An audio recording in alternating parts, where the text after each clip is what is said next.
Today on the 26-minute Dakar, we've got drama in the cars as Petter Hansel's hopes go up in a cloud of desert dust. The Dakar hits new heights as the bikes reach for the heavens.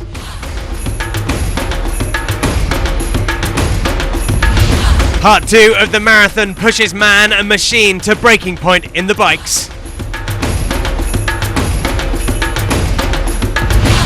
The damage mounts up as the racers face huge adversity in the Argentine deserts. And in today's Dakar Passions, the big names reflect on their Dakar debut. All this and more on stage 4 from San Juan to Chilecito.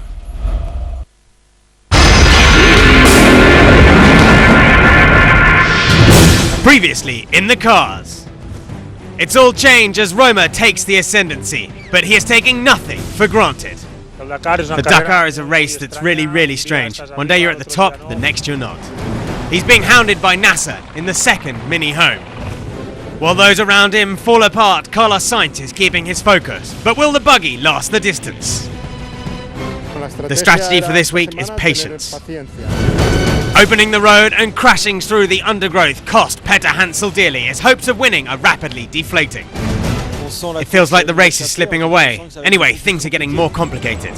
Let's not forget about De Villiers and Leroy Poulter. The Imperial Toyotas are still in the hunt as the cars attack day 4 of the Dakar.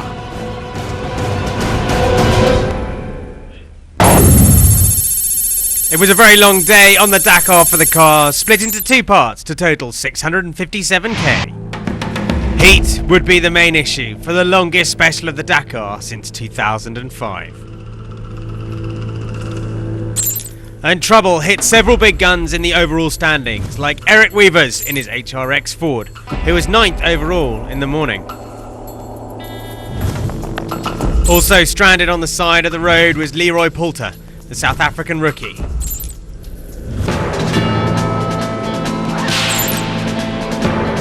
After suffering 4 punctures yesterday, Stefan Petter Hansel needed to hit back and put the pressure on his teammate and overall leader Nani Roma.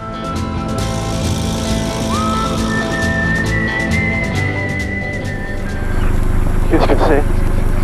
On est bien, il y a les hydrauliques à droite, c'est plus tard. 26-43 dans 200 mètres à courbe. Ah merde, fais demi-tour, fais demi-tour. Putain, j'ai loupé. Pas terrible ça. Voilà.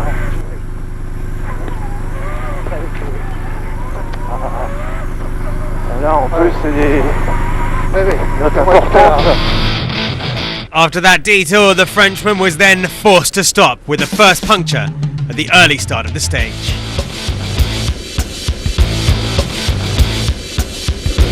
While Carlos Sainz zoomed past.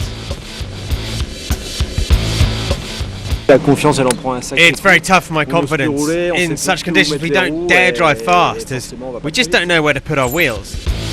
Minutes later it was El Matador's turn to stop for a puncture.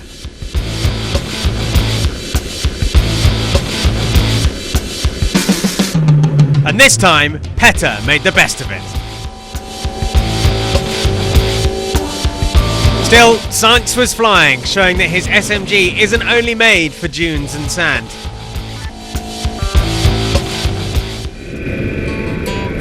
Local hero Orlando Terranova is enjoying a great race so far, showing that he's learned from his past mistakes.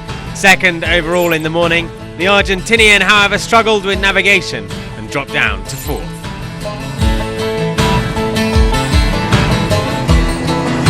Giniel De Villiers was flying on the first part of the stage with the 3rd best time at the halfway mark. He was then forced to stop due to mechanical issues and is still expected at the finish.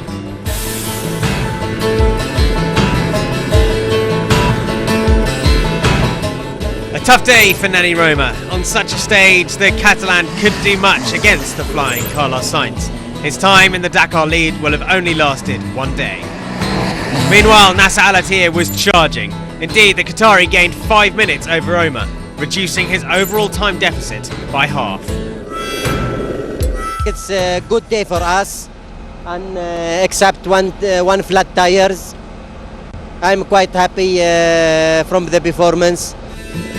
On his Dakar debut, Federico Villagra is making the best of his Mini. The Argentine captured a great 4th spot. Overall, he's only 43 minutes adrift.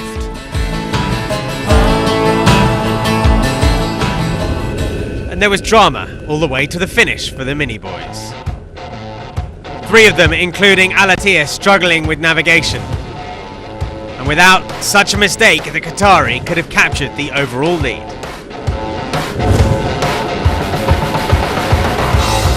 The battle continued between Peter Hansel and Carlos Sainz, who eventually went on to claim his 26th stage win, his first in an SMG buggy that took command of the race overall. Slowly but surely we moved to the front and we managed to clock a good time. But we're pretty lucky because I broke the power steering with 10k's to go.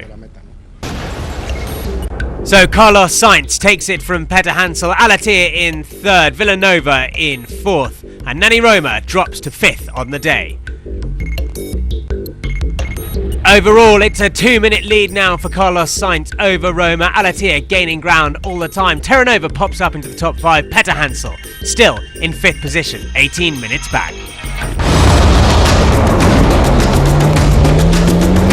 Coming next in the bikes, it's Marathon Day 2. The war of attrition continues as riders fight alone against the elements. Not all will make it home.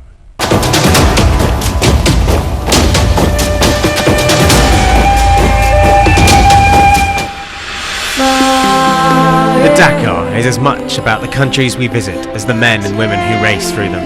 Day 3 in Argentina broke new routes through mountains. Mountains that will take your breath away and tested the limits of the riders.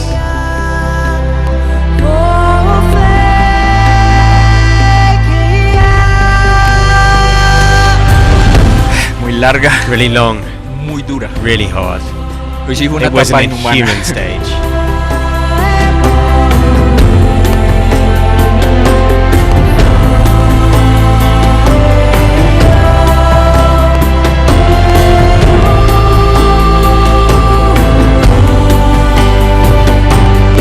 La verdad que los dos The bikes sufren. are suffering, La máquina and all of us lo are sufre really y suffering. nosotros también lo sufrimos, así que It was all todo difficult, difícil. but it's Pero good. bueno, esto es Dakar. This is the Dakar.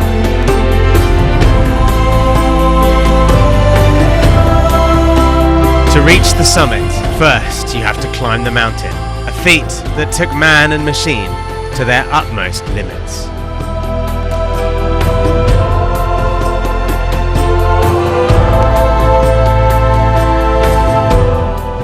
I'm a mountain climber, and I don't have many problems with the altitude. But the bike tends to give up, so that's the problem.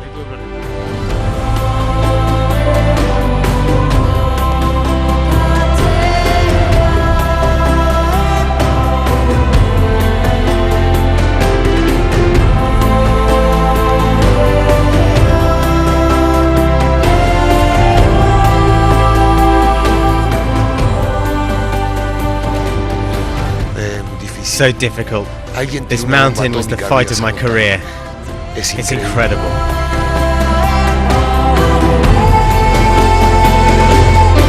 Terrible. Terrible. This must be the hardest day in the history of the Dakar.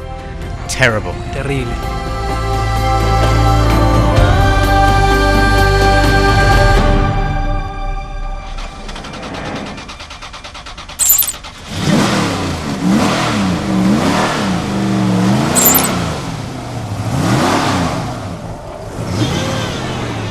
Left! Go left! Go left!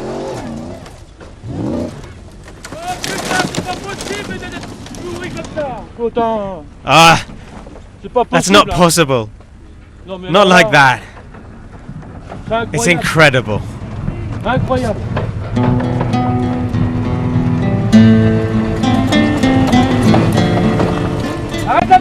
Stop the car!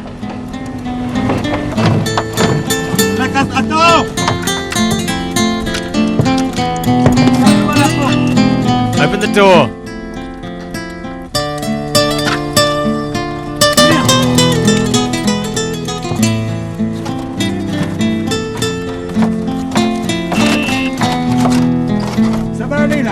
It's okay, get out here. We need to get it back on its wheels. That's all.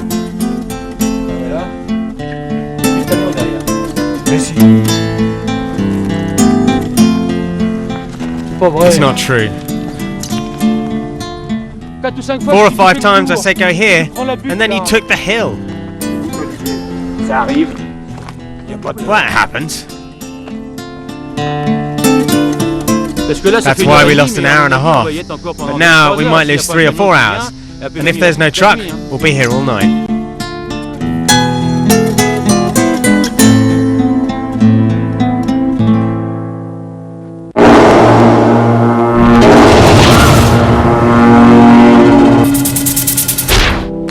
Yesterday was the first part of the marathon stage, which means that riders don't have any outside assistance in taking care of their bikes. Third overall, Mark Coma arrived in Barreal with pretty worn tyres, but no problem for the Spaniard. He's got a deal with Australian Troy O'Connor. I think we all do the same thing. We use our proper set of tyres on the first day, and the day after we exchange tyres with a slower rider, because his tyres will be less worn than mine. Before becoming a rally raid superstar, Cyril Desprez was a mechanic, so the French rider has no problem in the marathon stage. Even more, for the 5-time Dakar winner, there is no reason to slow his pace because of the lack of assistance. It's only the 3rd day of the Dakar, so there's no need to be particularly vigilant. It's true that I tried not to fall because we don't have many spare parts, but luckily Mikel is with me, so I can steal some parts on his bike if I need to. But for now, we've just got to change the oil, and then we're done.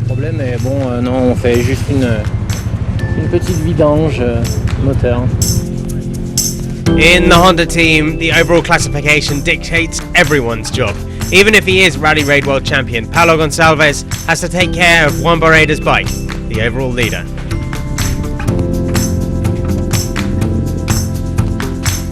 It's only once he's finished his teammate's bike that the Portuguese rider could dedicate his time to his own.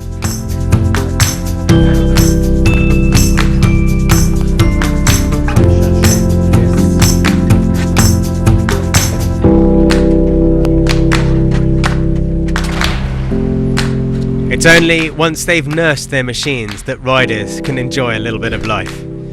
Heading to the military barracks to have a rest, take some food, prepare the day's roadbook, and finally, perhaps sleep.